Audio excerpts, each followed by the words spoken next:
Each twist of the mop sent sharp pain through my lower back, while I tried to ignore the persistent ache that had settled deep in my abdomen. The fluorescent lights of Meridian Securities buzzed overhead, casting harsh shadows across the polished marble floors of the 52nd floor. The scent of industrial cleaning solution burned my nostrils, mixing with the lingering aroma of expensive coffee and leather from the executive conference rooms I wasn't allowed to enter during business hours. I had been working here for 8 months now, ever since I desperately needed employment that wouldn't ask too many questions about my past. The night cleaning shift at one of Chicago's most prestigious cybersecurity firms paid well enough to cover my tiny studio apartment and the growing medical bills I couldn't afford to think about. My supervisor, Mrs. Chen, appreciated that I showed up on time and didn't steal anything, which was apparently more than she could say for most of her other employees. The weight in my belly had become impossible to ignore, though I'd managed to hide it beneath loose-fitting uniforms and strategic positioning behind cleaning carts. At 5 months along, I was running out of time before my condition became obvious to everyone around me. The baby's father didn't know, couldn't know, and I intended to keep it that way. Jake Morrison had been my partner in every sense of the word, brilliant, charming, and completely devoted to his work. We'd built our freelance hacking business from nothing, taking on corporate security assessments and penetration testing for legitimate clients. Until that night, 3 months ago, when everything changed. I forced myself to focus on the rhythmic motion of mopping, letting the familiar routine calm my racing thoughts. The executive floor was always eerily quiet after hours, with only the distant hum of servers and the occasional ding of the elevator carrying other night shift workers to different floors. Most of the offices belonged to senior partners and executives, whose names were engraved on brass plaques beside mahogany doors. I wasn't supposed to clean inside those offices, just the common areas, hallways, and conference rooms. My phone buzzed in my pocket, and I pulled it out with cleaning solution damp fingers.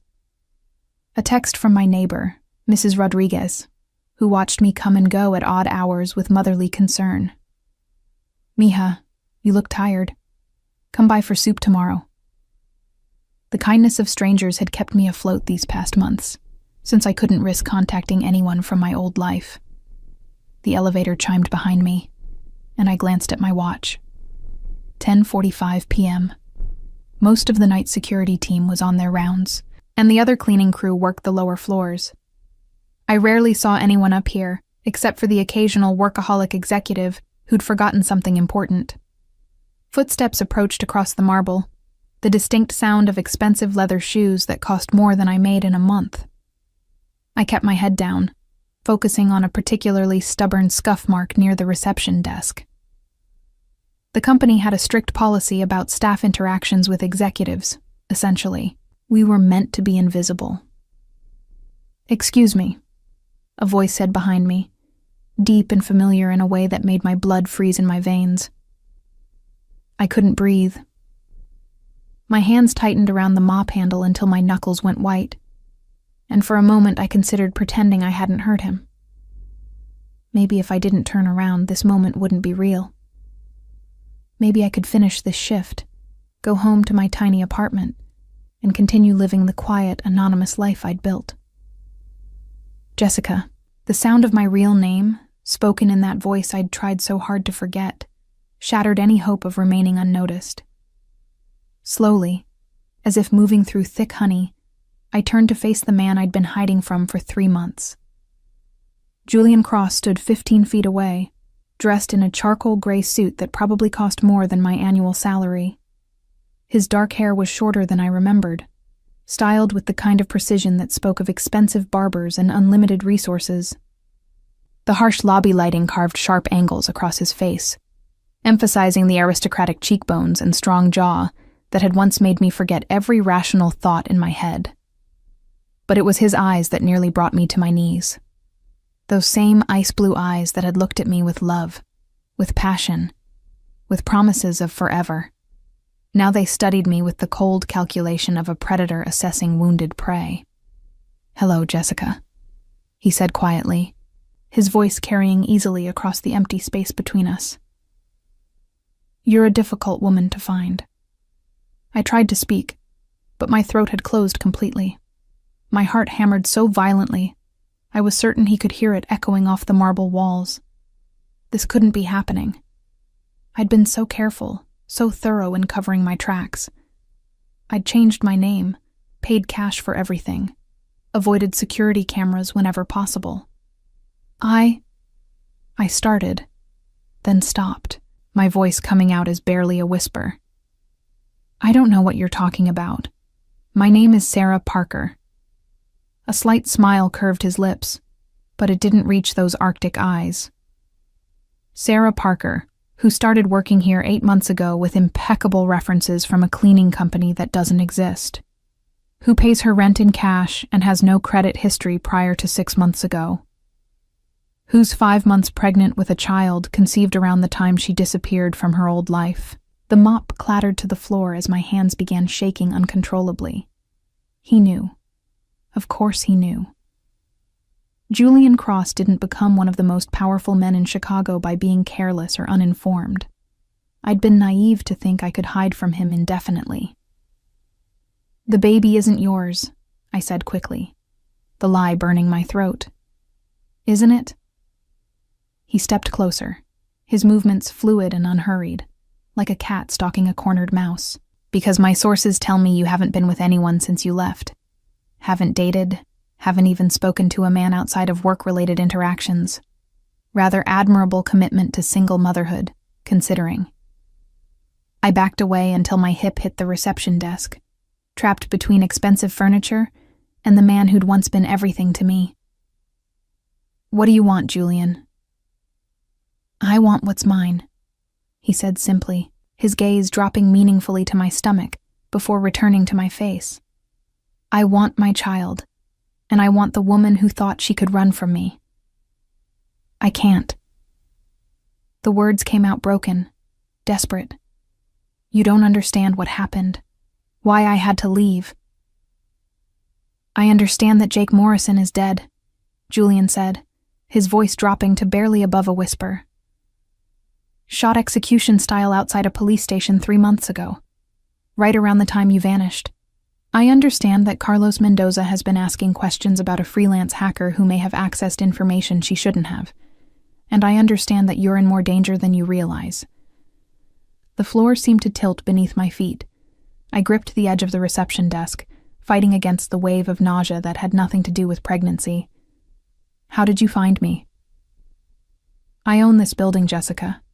I own half the buildings in downtown Chicago. Did you really think you could hide from me by cleaning my offices? The revelation hit me like a physical blow. All these months, I'd been working in his building, breathing air he owned, inadvertently placing myself under his protection without even realizing it. It would have been funny if it weren't so terrifying. I have to go, I said weakly, knowing even as I spoke that escape was impossible. No, Julian said, pulling his phone from his jacket pocket. You don't. The security guards appeared within 30 seconds of Julian's phone call, moving with the silent efficiency of trained professionals. I recognized them as the building's night security team, men I'd exchanged polite nods with for 8 months, never realizing they were reporting my every movement to the man who now stood watching me with predatory satisfaction. Mr. Cross, the lead guard said respectfully. How can we assist you? Please escort Miss Harper to my private elevator, Julian said, without taking his eyes off me. She'll be joining me upstairs. The casual use of my real surname made my stomach lurch. How long had he known I was here? How long had I been performing this elaborate charade while he watched from the shadows, allowing me the illusion of freedom? I'm not going anywhere with you, I said, trying to inject steel into my voice despite the tremor I couldn't control. I have rights. You can't just kidnap me. Julian's laugh was soft and genuinely amused. Kidnap? Jessica, you're standing in my building, during your shift, speaking to your employer. There's nothing illegal about a business owner having a conversation with an employee. Employer? The word came out strangled. Meridian Securities is a subsidiary of Cross Industries. he explained with mock patience. Has been for 2 years. Every paycheck you've received has come from me. Every security clearance, every background check, every decision about your employment has ultimately been mine. The room spun around me as the implications crashed down. I'd been working for him all along, accepting his money, living under his protection without knowing it. The illusion of independence I'd fought so hard to maintain crumbled completely. The pregnancy, I whispered, my hand instinctively moving to protect my stomach. You've known the whole time. I've known since your first doctor's appointment, Julian confirmed. Dr. Patricia Huang at Chicago Women's Health. Excellent physician. I made sure you were assigned to her specifically. She's been keeping me informed of your progress and the baby's development. The betrayal hit like a physical blow. Even my medical care had been compromised, invaded by his influence. That's illegal. Patient confidentiality is surprisingly flexible when the father has legitimate concerns about his child's welfare, Julian interrupted smoothly. Dr. Huang was quite understanding when I explained that the mother of my baby was in hiding due to dangerous circumstances beyond her control. I felt like I was drowning, struggling for air in a situation that grew more impossible by the minute. You told her you were the father? I am the father, Jessica. Running away doesn't change biology. The security guards flanked me now, not touching but making it clear that resistance would be futile. I looked around desperately, searching for an escape route that didn't exist. The building's security system, the elevator controls, even the emergency exits would all be under Julian's control. There's someone else you should know about, Julian said, checking his expensive watch with casual indifference. Elena Vasquez. Perhaps you remember her from the charity gala where we first met. Tall, blonde, family owns half of Argentina's cattle ranches. My blood turned to ice. I remembered Elena perfectly. Elegant, sophisticated, everything I'd never been. She'd been draped on Julian's arm at every social function, playing the role of perfect society girlfriend while I'd been his secret, the hacker he kept hidden from his legitimate world. She's been very understanding about our situation, Julian continued conversationally. Especially when I explained that you'd suffered some kind of nervous breakdown and disappeared. She's actually been quite helpful in the search efforts. You told her about me? I couldn't hide the shock in my voice. Elena knows everything that matters.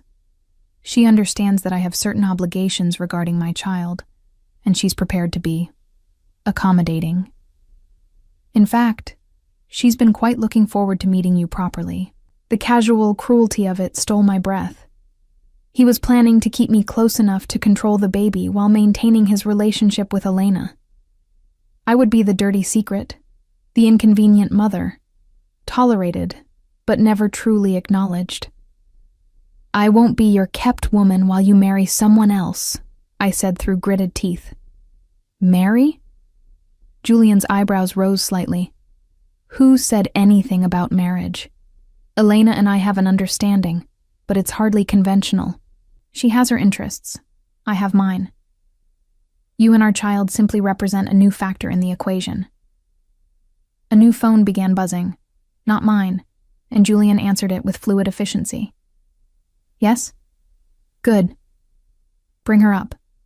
No, the private elevator. 5 minutes. He ended the call and smiled at me with what might have been genuine warmth if I didn't know better. Elena is here. She's been so curious to meet the mother of my child.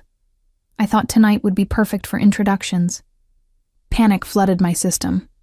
Whatever control I'd thought I had in this situation was evaporating rapidly. Julian, please. I can't. I'm not ready for this. You've had 3 months to get ready, darling. 3 months to come to me voluntarily and explain what happened with Jake Morrison and Carlos Mendoza. 3 months to trust me enough to let me protect you and our baby. His voice hardened slightly. That time is over. The elevator dinged softly, and I heard the whisper of expensive fabric and the click of designer heels across marble. Elena Vasquez emerged like something from a fashion magazine. Her platinum hair swept into an elegant chignon, her cream-colored dress probably worth more than my yearly salary. She was even more beautiful than I remembered, with the kind of polished perfection that money and breeding could provide. "Julian," she said in her cultured accent, her dark eyes finding me immediately. "So this is Jessica." I wanted to disappear into the floor. Standing there in my stained cleaning uniform, with my hair escaping its ponytail and my hands still smelling of industrial disinfectant, I felt like exactly what I was. A fraud, a pretender, someone who didn't belong in their world of wealth and power. "Elena, meet Jessica Harper," Julian said smoothly. "The mother of my son." "Son?" I turned to stare at him. "How do you know it's a boy?" "Dr. Huang shared the ultrasound results," he said with satisfaction. "My son is healthy and developing perfectly. Due in approximately 4 months." Elena approached me with the grace of a predator, her smile perfectly calibrated to convey both warmth and dominance. "You're much prettier than your surveillance photos suggested," she said kindly, "though Julian mentioned you'd been living under difficult circumstances." Surveillance photos. The casual mention made my knees weak. How long had they been watching me? How many private moments had been documented and analyzed? "I should get back to work," I said desperately, looking toward my abandoned cleaning cart. "Oh, you won't be working here anymore," Elena said with gentle finality. "Julian and I have made other arrangements for your comfort and security. We've prepared a lovely suite for you in Julian's building on Lakeshore Drive. Top floor, beautiful views, everything you could need." "A prison," I said flatly. "A sanctuary," Julian corrected, "with staff to ensure your health and safety, and our child's welfare." The possessive emphasis on "our" wasn't lost on me. This wasn't about my choice or my comfort. This was about control, about ensuring that Julian Cross's heir would be born and raised under his complete authority. "What if I refuse?" I asked, though I already knew the answer. Julian exchanged a look with Elena, some silent communication passing between them. "Then Carlos Mendoza finds out where you are," he said quietly, "along with the information about what you discovered in his financial records. I'm told his organization has very specific methods for dealing with people who compromise their operations." The threat hung in the air between us, as effective as chains or bars. Mendoza's reputation was legendary even among criminals. Brutal, efficient, and completely without mercy. If Julian withdrew his protection, I would be dead within hours. "I need time to think," I said weakly. "Of course," Elena said graciously. "You'll have all the time you need. In your new home, where we can ensure nothing disturbs your peace of mind." The security guards moved closer, their intention clear. I was going with them whether I agreed or not. The illusion of choice was just another cruelty, another way for Julian to maintain the pretense that this was somehow consensual. As they escorted me toward Julian's private elevator, I caught sight of my reflection in the polished metal doors. Pale, frightened, defeated. This was how my freedom ended, not with violence or dramatic confrontation, but with the quiet, inexorable pressure of money and power closing around me like a silk-lined cage. The elevator rose toward the penthouse level, carrying me away from the life I'd tried to build, and toward an uncertain future, controlled by the man I'd once loved, and the woman who would now shape my destiny. Julian's penthouse office occupied the entire top floor of the Cross Industries building, a monument to wealth and power that took my breath away despite my fear. Floor-to-ceiling windows offered a panoramic view of Chicago's glittering skyline, while original artwork worth millions adorned the walls. The space smelled of expensive leather, aged whiskey, and the faint trace of Julian's cologne that had once made me weak in the knees. Elena guided me to a plush sofa positioned to take advantage of the spectacular view, her movements graceful and assured. She belonged here in a way I never would, comfortable with luxury as her birthright rather than an impossible dream. "Would you like something to drink?" she asked with genuine courtesy. "Tea? Water?" Julian keeps an excellent selection of herbal teas that are safe during pregnancy. The thoughtfulness caught me off guard. I'd expected cruelty, possession, dominance. Instead, Elena seemed determined to play the role of gracious hostess, as if this were a social visit, rather than an elaborate kidnapping. "Water would be nice," I said carefully, settling onto the sofa with my hands protectively curved around my belly. Julian moved to a hidden bar built into the wall, his movements economical and precise. I watched him pour ice water into crystal glasses, remembering other times I'd watched those hands work. Building computer programs, planning security assessments, tracing patterns across my skin in the darkness of his bedroom. "You're wondering how we met," Elena said, settling beside me with the easy familiarity of someone accustomed to reading people's thoughts. "Julian and I mean." I nodded mutely, not trusting my voice. "My father and his father were business partners," she explained. "Import-export, primarily South American markets. I've known Julian since we were children, watched him build his empire from the foundation his family provided." She accepted a glass of wine from Julian, her fingers brushing his in a gesture of casual intimacy. "We understand each other." "Understanding is everything in relationships," Julian said, settling into the chair across from us. "Shared goals, compatible expectations, mutual benefit." Elena appreciates the practical aspects of partnership. The coded language wasn't lost on me. They were telling me this was a business arrangement, not a love match.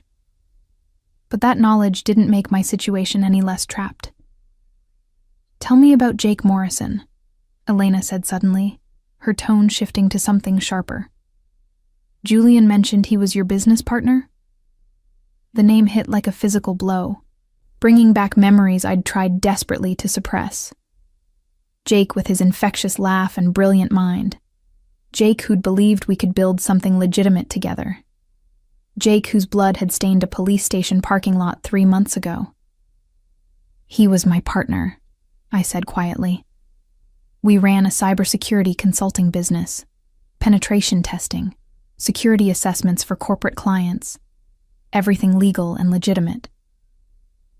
"Until it wasn't," Julian said with uncomfortable accuracy. I closed my eyes, remembering that night in perfect, horrible detail. We'd been hired by a mid-size investment firm to test their network security, a routine job that should have taken 2 days maximum.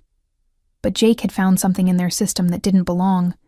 Encrypted files hidden in seemingly innocent directories, financial records that traced money through a labyrinth of shell companies and offshore accounts. "We thought we'd stumbled onto corporate fraud," I continued, my voice barely above a whisper. "Embezzlement, maybe tax evasion. Jake wanted to report it to the authorities, thought we had a moral obligation." "But you didn't want to get involved," Elena prompted gently. "I was scared.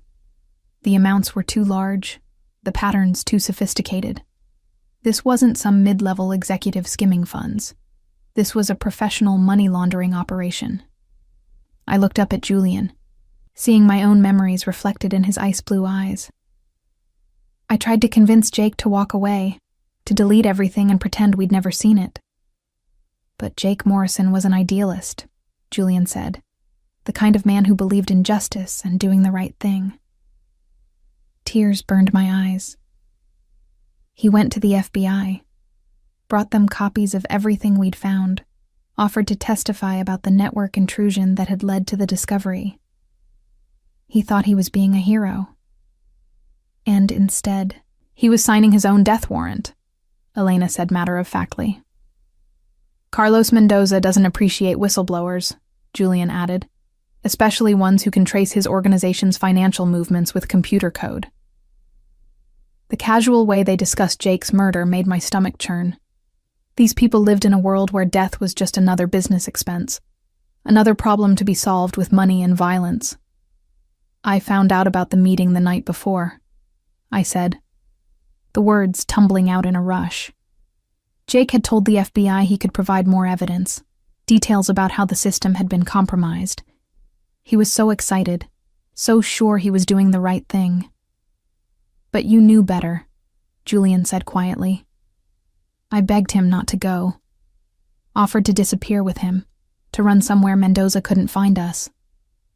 But Jake said running would prove our guilt, make us look like accomplices instead of witnesses. I wiped my eyes with the back of my hand, tasting salt and regret. He kissed me goodbye and promised he'd be home for dinner. Elena reached out and touched my hand, her skin warm and soft. I'm sorry, she said, and for a moment her sympathy seemed genuine. Losing someone you love is never easy. The next morning I saw the news report. I continued. Body found in police station parking lot, single gunshot to the head, no witnesses. I knew they'd come for me next, so I ran. And discovered you were pregnant 2 weeks later, Julian said. I stared at him in shock. How could you possibly know that? Because you withdrew $500 cash the day after visiting a clinic in Detroit, he said calmly. The same day you threw away a positive pregnancy test in a gas station bathroom outside Toledo. My people have been tracking your movements since the day Jake Morrison died. The violation was breathtaking. Every moment of privacy, every decision I'd thought was mine alone, had been observed and cataloged. You've been following me for 3 months? Protecting you, Julian corrected. Do you think it's a coincidence that Mendoza's people haven't found you? That you've been able to live quietly and safely, while one of the most dangerous men in Chicago actively hunted for Jake Morrison's partner? The implication slowly sank in.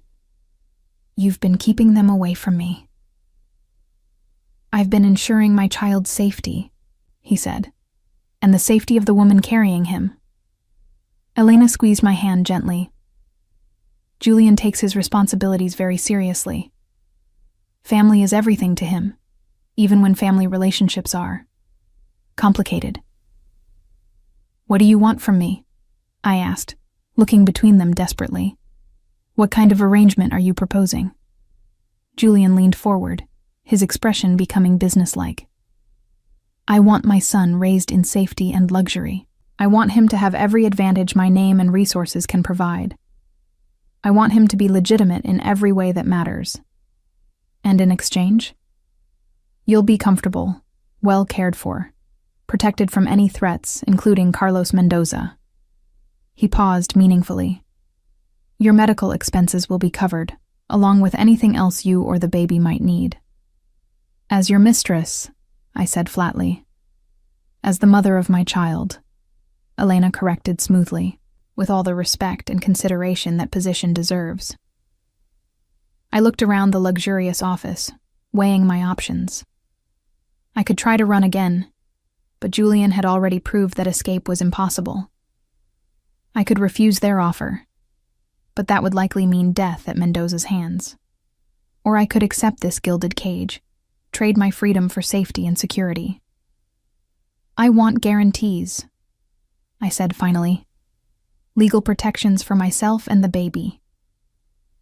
Of course, Julian said, sounding pleased. Elena has already drafted preliminary agreements covering custody, financial support, and living arrangements. And my legal status? I pressed. I can't spend the rest of my life looking over my shoulder for Mendoza's people. Julian's smile was razor-sharp. Carlos Mendoza won't be a problem much longer. His organization has been making some very careless mistakes lately. The FBI is building quite an impressive case. The implication was clear. Julian intended to eliminate the threat permanently, using the very law enforcement contacts that had failed to protect Jake. It should have terrified me, but instead I felt a vicious satisfaction. Mendoza deserved to pay for what he'd done. When? I asked. Soon, Elena said. Julian's methods are always thorough, but they take time to implement properly. I closed my eyes, feeling the baby move restlessly inside me, as if sensing the tension in the room. This wasn't love or romance or any of the things I'd once dreamed of. This was a business transaction, coldly negotiated between people who wielded power like weapons. But it was also survival. For me and for my child. "I'll need my own space," I said finally. "Privacy when I want it." "You'll have an entire floor," Julian assured me. "Decorated however you like, staffed according to your preferences. And after the baby is born?" "We'll reassess," Elena said diplomatically. "Much will depend on how well our arrangement works for everyone involved." The non-answer told me everything I needed to know. Once Julian had his son, my bargaining power would disappear completely. But for now, for these precious months remaining in my pregnancy, I still had something he wanted badly enough to negotiate. "I accept," I said quietly, sealing my fate with 2 simple words. Julian's smile was triumphant, but Elena's expression remained carefully neutral. She understood better than anyone that this was just the beginning, not the end, of a very complicated arrangement. The penthouse suite Julian had prepared for me was more luxurious than any home I'd ever imagined, let alone lived in. Located on the 48th floor of his Lakeshore Drive building, it encompassed the entire north face with wraparound windows that offered breathtaking views of Lake Michigan. The decor was elegant but warm, cream and gold tones that spoke of expensive taste without feeling cold or museum-like.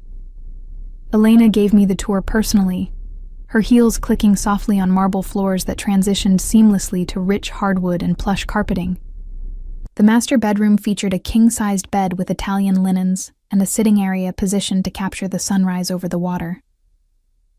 An adjoining room had been converted to a nursery, complete with a hand-carved crib that probably cost more than most people's cars. "Julian wanted everything perfect," Elena explained, running her fingers along the crib's intricate woodwork. "He commissioned this from a craftsman in Switzerland.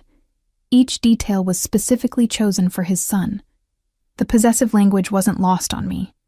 This wasn't our baby, or even my baby in their minds. This was Julian's heir, the continuation of his legacy. I was merely the vessel, important only for the life I carried. "It's beautiful," I said honestly, though the opulence felt overwhelming. "But it feels like a museum, like I'm not supposed to actually live here." "You'll adjust," Elena said with confidence. "Luxury becomes comfortable very quickly once you stop fighting it." A soft knock at the door interrupted us, and a woman in her 50s entered with quiet professionalism. She was impeccably dressed in a navy suit, her graying hair pulled back in an elegant chignon that spoke of old money breeding and finishing school education. "Jessica, this is Margaret Whitmore," Elena said. "She'll be managing your household staff and ensuring you have everything you need." Margaret approached with a warm smile that reached her eyes. "Miss Harper, it's such a pleasure to meet you. I've overseen many households over the years, and I want you to know that your comfort and privacy are my absolute priorities." "Thank you," I said uncertainly, not sure how to interact with someone whose job was apparently managing my life. "I've taken the liberty of scheduling some appointments for you," Margaret continued, consulting a leather-bound notebook. "Dr. Huang would like to see you tomorrow for a comprehensive checkup, and there's a personal shopper coming Thursday to help update your wardrobe for the remainder of your pregnancy." The efficiency was startling. In less than 24 hours, they'd transported me from my old life into this new existence, where every detail was anticipated and arranged by others. It should have been relieving, but instead, it felt suffocating. "I don't need new clothes," I protested weakly. "Julian disagrees," Elena said smoothly. "You'll be accompanying him to various social functions in the coming months. His reputation requires a certain standard of presentation." "Social functions?" I stared at her in alarm. I thought I was supposed to stay hidden, protected. "Hidden from Mendoza's people," Elena clarified. But Chicago society needs to understand that Julian Cross has acknowledged his child and the child's mother. Legitimacy requires visibility, within controlled circumstances. The door chimed softly, and Julian himself entered, carrying a bottle of champagne and wearing an expression of satisfied ownership that made my skin crawl. He'd changed from his business suit into dark slacks and a white shirt open at the collar, looking relaxed and completely in control of his domain. "How do you like your new home?" he asked, moving to pour champagne for himself and Elena, while offering me sparkling water in an identical crystal flute. "It's overwhelming," I admitted. "I'm not sure I belong in a place like this." "You belong wherever I say you belong," Julian said matter-of-factly, then seemed to catch himself. "What I mean is, you're the mother of my child. This is exactly where you should be."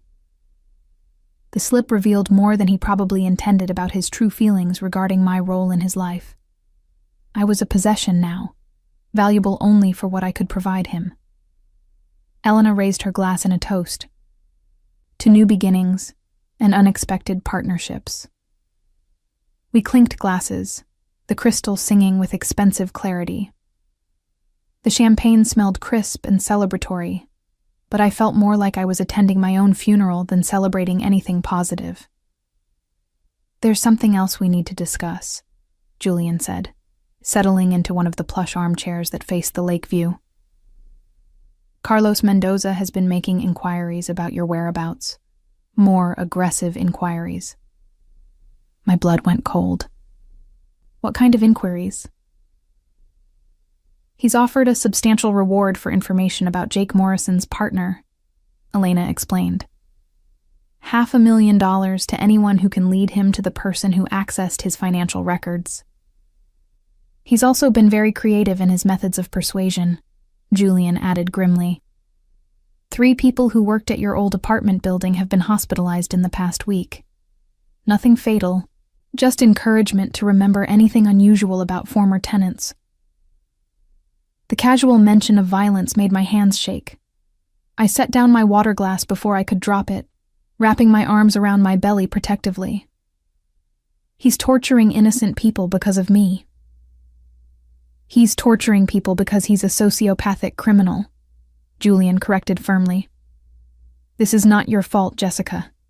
You and Jake stumbled into something much larger and more dangerous than either of you realized. Which is why you can never leave this building without security," Elena added. "Julian has arranged for a team of professionals to ensure your safety whenever you need to go out." "Bodyguards," I said flatly. "Protection," Julian corrected. "Men whose job is keeping you and my son alive." The weight of my new reality settled around me like chains. I would be safe, comfortable, well cared for, and completely under Julian's control for the foreseeable future. Every movement monitored, every decision filtered through his security protocols. "What about after the baby is born?" I asked, needing to understand the long-term implications. "Will I be able to have any kind of normal life?" Elena and Julian exchanged a look that spoke of previous conversations I hadn't been part of. "That depends on several factors," Elena said diplomatically. "How well you adapt to your new circumstances, how the security situation evolves, how effectively we can neutralize the threat Mendoza represents. And how good a mother you prove to be," Julian added quietly. The threat was subtle, but unmistakable. My future, my freedom, even my relationship with my own child would depend on Julian's assessment of my performance in the role he'd assigned me. Margaret cleared her throat delicately. "If I may, Miss Harper, dinner will be served at 7. The chef has prepared a menu specifically designed for optimal prenatal nutrition, and your personal trainer will arrive at 9 tomorrow morning for your first consultation." "Personal trainer?" I looked at Julian in confusion. "Prenatal fitness is crucial for a healthy delivery," he said. "Dr. Huang specifically recommended maintaining appropriate exercise throughout your pregnancy." Every aspect of my life was being managed, controlled, optimized for the production of Julian's heir. I felt like a prize breeding mare, valuable only for my reproductive capacity. "I need some air," I said suddenly, moving toward the windows that overlooked the lake. "The balcony is through those doors," Elena said kindly. "The view is spectacular at sunset." I stepped outside into the cooling evening air, the wind from the lake carrying the scent of water and the distant sounds of the city below. Chicago spread out beneath me in all directions, millions of lights beginning to twinkle in the gathering darkness. It was beautiful and impressive, and completely removed from the real world where ordinary people struggled with ordinary problems. Julian joined me at the railing, his presence warm and solid beside me. "I know this is difficult," he said quietly, "but I want you to understand something. This isn't just about control or possession. I genuinely want what's best for you and our child. Your definition of best and mine might be very different," I replied without looking at him. "Perhaps. But my definition includes staying alive, which should count for something." He turned to face me, his expression serious. "Mendoza isn't going to give up. He can't afford to let someone who knows his financial secrets remain free. The only way you're safe is under my protection." I wanted to argue, to insist I could find another way. But the memory of Jake's blood on asphalt was too fresh. Mendoza had killed the man I loved without hesitation or mercy. He would do the same to me without a second thought. "For how long?" I asked. "How long do I have to live like this?" Julian's smile was grim and predatory. "Until Carlos Mendoza is no longer a problem. And I promise you, Jessica, that day is coming very soon." The wind picked up, carrying the promise of storm clouds gathering over the lake. I shivered and went back inside, leaving Julian on the balcony with his schemes and his certainty that money and power could solve any problem. Behind me, I heard him making a phone call, his voice too low for me to make out words, but the tone unmistakably that of a man giving orders that would change lives forever. 3 weeks into my new life, I finally understood the true scope of Julian's empire. It wasn't just the buildings, the businesses, or the bank accounts. It was the intricate web of relationships and obligations that extended throughout Chicago and beyond. Every favor owed, every secret kept, every alliance forged had been carefully cultivated to serve his interests. I learned this during my first social appearance at a charity gala benefiting children's hospitals. Elena had spent hours preparing me, from the custom-designed maternity gown that cost more than I used to make in 6 months, to the subtle makeup that enhanced my features without appearing overdone. Diamond earrings borrowed from Julian's collection caught the light as I moved, and a matching bracelet circled my wrist like an elegant shackle. "Remember," Elena had coached me in the car, "you're not Jessica Harper, the frightened cleaning woman. You're Jessica Cross, mother of Julian's child, deserving of respect and deference. Carry yourself accordingly." The name change had been her suggestion, a way to simplify the social dynamics. Let people assume we were married or engaged. The truth was too complicated for polite society to process comfortably. The ballroom at the Palmer House was magnificent, crystal chandeliers casting warm light over hundreds of Chicago's elite. I recognized faces from newspaper society pages and business journals, men and women whose decisions shaped the city's economy and culture. And every single one of them seemed to know exactly who I was. Julian, a distinguished man in his 60s, approached us with a warm smile. "You must introduce me to this lovely lady." "Senator Morrison, I'd like you to meet Jessica," Julian said smoothly, his hand resting possessively on the small of my back. "Jessica, Senator Morrison chairs the Appropriations Committee." My blood froze at the surname. "Morrison? No relation to that poor young man who was killed a few months ago," the senator said with practiced sympathy. "Terrible business, that. I understand the FBI is still investigating. Julian's fingers pressed gently against my spine, a subtle reminder to maintain composure. Yes, very tragic, I managed. As the evening progressed, I began to understand the careful choreography of Julian's world. Every introduction was strategic. Every conversation served multiple purposes. Business deals were negotiated over champagne and hors d'oeuvres, political alliances strengthened through seemingly casual social interaction. The Martinelli account, I overheard Julian discussing with a well-dressed woman near the bar. I think we can accommodate their needs through our subsidiary arrangements. Martinelli. The name sparked a memory from my months researching Mendoza's financial network. Martinelli Holdings had been one of the shell companies used to move money through legitimate businesses. Later, during a quiet moment when Elena was networking across the room, I confronted Julian about what I'd heard. "You're doing business with Mendoza's people," I said quietly, trying to keep my voice level. Julian's smile was sharp and satisfied. "I'm doing business with former associates of Mendoza's organization. Many of them are finding it prudent to distance themselves from Carlos and align with more stable partners. You're stealing his empire. I'm providing better opportunities for people who were previously constrained by loyalty to a dead man." "Dead man?" I stared at him in shock. Julian's expression didn't change, but something cold and final flickered in his eyes. "Carlos Mendoza was found in his home this morning. Apparent heart attack. Though I'm told the stress of recent FBI investigations may have been a contributing factor." The ballroom continued spinning around us, laughter and conversation flowing like champagne, but I felt like I was drowning. "You killed him." I provided information to law enforcement that allowed them to build an airtight case against his organization, Julian corrected calmly. "What happened after that was simply the natural consequence of a life lived in violation of basic human decency. You're talking about murder like it's a business transaction." "I'm talking about removing a threat to my family," Julian said firmly. "Mendoza would have hunted you until the day he died. Now he's dead, and you're safe. Our son is safe. That's all that matters to me."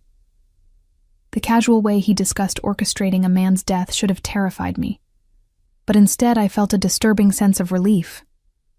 Jake's killer was gone. The monster who had tortured innocent people searching for me would never hurt anyone again. "The FBI investigation?" I asked. "We'll conclude that Carlos Mendoza was the head of a major money laundering operation responsible for millions in financial crimes. His associates will face prosecution or flee the country. His business interests will be acquired by legitimate enterprises at substantial discounts." Julian's smile was predatory. Justice and profit, working hand in hand. Elena appeared beside us, her timing impeccable as always. "How are you feeling, darling? You look a bit pale." "Just tired," I said, though exhaustion was the least of my problems. "Perhaps we should head home," Julian suggested, already signaling for our security detail. "You need your rest." The drive back to Lakeshore Drive passed in contemplative silence. I stared out at the city lights, thinking about power and protection, about the price of safety and the cost of belonging to someone like Julian Cross. "You're having doubts," Elena observed from the seat beside me. "Wouldn't you?" I replied. "I did initially," she admitted. "Julian's world can be overwhelming for people who weren't born into it. But I learned that fighting it only makes you miserable. Accepting it, embracing it, allows you to find unexpected pleasures in the arrangement. Such as influence, the ability to help people, to make real changes in the world. Julian isn't just wealthy, Jessica. He's powerful in ways that matter. The children's hospital where we raised money tonight, he's their largest private donor. The scholarship program for underprivileged students, his foundation has sent hundreds of kids to college. Built on the backs of people like Mendoza, I said. Built on the ruins of people like Mendoza, Elena corrected. Julian doesn't create evil, Jessica. He redirects it toward more constructive purposes. Back in my penthouse suite, I found that Margaret had laid out comfortable nightclothes and prepared chamomile tea. The baby was particularly active, rolling and kicking as if responding to my emotional turmoil. Julian knocked softly on my bedroom door as I was getting ready for bed. "May I come in?" I nodded, and he entered carrying a small wrapped box. "A gift," he said simply, "to commemorate your first official appearance as part of my family." Inside the box was a necklace that took my breath away. A delicate platinum chain supporting a pendant shaped like a mother and child, crafted from diamonds and sapphires that caught the light like captured stars. "It's beautiful," I whispered, genuinely moved despite everything. "It belonged to my mother," Julian said quietly. "She wore it while she was pregnant with me. I hoped you might like to continue the tradition." The gesture was unexpectedly tender, a glimpse of the man I'd fallen in love with beneath the ruthless businessman and crime lord. For a moment, I could almost forget about the violence and manipulation, almost convince myself that this could work. "Thank you," I said, letting him fasten the chain around my neck. The pendant rested perfectly against my skin, warm from his touch. The contractions started at 3 a.m, 4 weeks earlier than expected. I woke to a sharp pain that wrapped around my entire torso, so intense it stole my breath and left me gasping against the Egyptian cotton sheets. For a moment, I thought it might be false labor, the Braxton Hicks contractions Dr. Huang had warned me about. But when the second one hit 8 minutes later with even greater force, I knew our son had decided to make his entrance into the world ahead of schedule. Margaret appeared within minutes of my pressing the emergency call button, moving with the calm efficiency that had made her invaluable over the past months.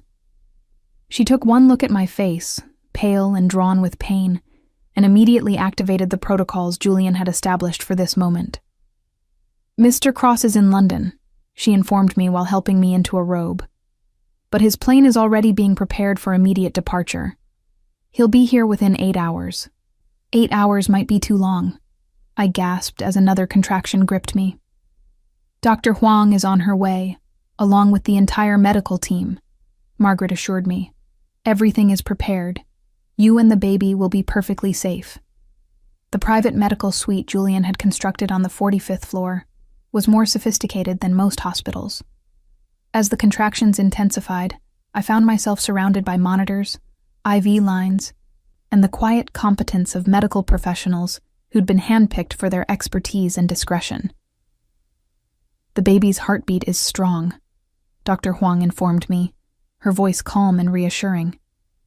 "But he's definitely eager to meet his parents. This labor is progressing very quickly." Elena arrived as the sun was rising over Lake Michigan, still elegant despite the early hour. She'd flown back from a business trip in Argentina, covering thousands of miles to be present for the birth of Julian's heir. "How are you feeling?" she asked, taking my hand as another contraction peaked. "Like I'm being torn apart," I managed between gritted teeth. "Julian is beside himself," Elena said with what might have been amusement. "He's demanding the pilot fly faster than the laws of physics allow. I think this is the first time in his adult life that money and power can't solve his immediate problem."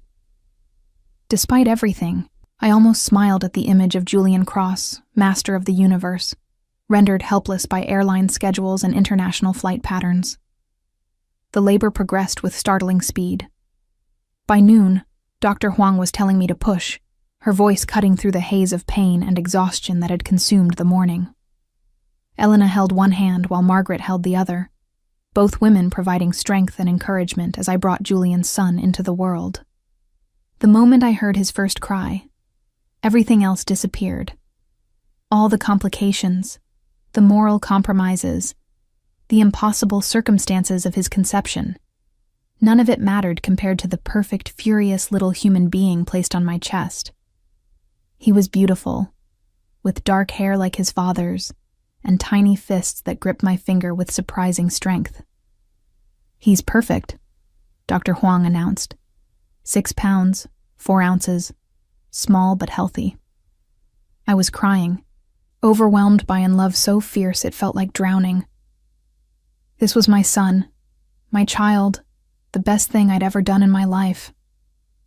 Whatever happened next, whatever Julian demanded or Elena orchestrated, nothing could change the fundamental truth that this baby was mine. Julian arrived 2 hours later, still wearing his London business suit, and looking like he'd aged years during the flight. He burst into the medical suite with barely controlled panic, scanning the monitors and medical equipment as if checking for threats. "Is he all right?" Julian demanded, approaching my bed with careful steps. "Are you all right?" "We're both fine," I said softly, adjusting the blanket so he could see his son's face. "He's perfect." Julian stopped breathing for a moment, staring down at the tiny person who carried his genes and his future.